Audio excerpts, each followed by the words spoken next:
Gujarat police દ્વારા હાથ ધરાયેલા ઓપરેશન મ્યુલ હન્ટ અંતર્ગત ભરૂચ જિલ્લાની પાલેજ પોલીસે મોટી કાર્યવાહી કરી છે.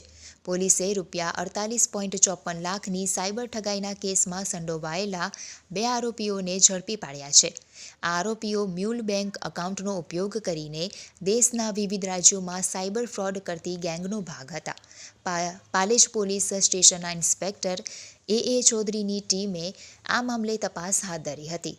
ભારત સરકારના ઇન્ડિયન સાયબર કોઓર્ડિનેશન સેન્ટરના સમન્વય પોર્ટલ ઉપર નોંધાયેલી 16 સાયબર ફરિયાદોના ડેટા વિશ્લેષણ દરમિયાન પાલેજ વિસ્તારમાં ખુલેલા મ્યુલ એકાઉન્ટ્સની માહિતી મળી હતી.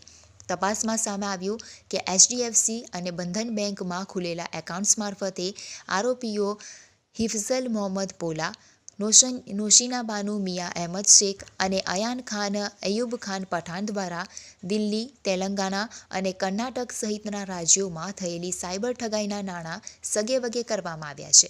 પ્રાથમિક તપાસમાં જાણવા મળ્યું છે કે આરોપીઓએ કમિશનની લાલચમાં પોતાના બેંક એકાઉન્ટ ભાડે આપીને સાયબર ફ્રોડની રકમ ટ્રાન્સફર કરવામાં મદદ કરી હતી. કુલ ₹48,54,027ની છેતરપિંડી આચરવામાં આવી હોવાનું નોંધાયું છે. આ મામલે પાલેજ પોલીસ સ્ટેશનમાં BNS કલમો હેઠળ ગુનો નોંધી વધુ કાર્યવાહી હાથ ધરવામાં આવી છે. પોલીસે વોન્ટેડ આરોપી અયાન ખાન અયુબ ખાન પઠાણને પકડવા માટે પણ કાર્યવાહી શરૂ કરી છે.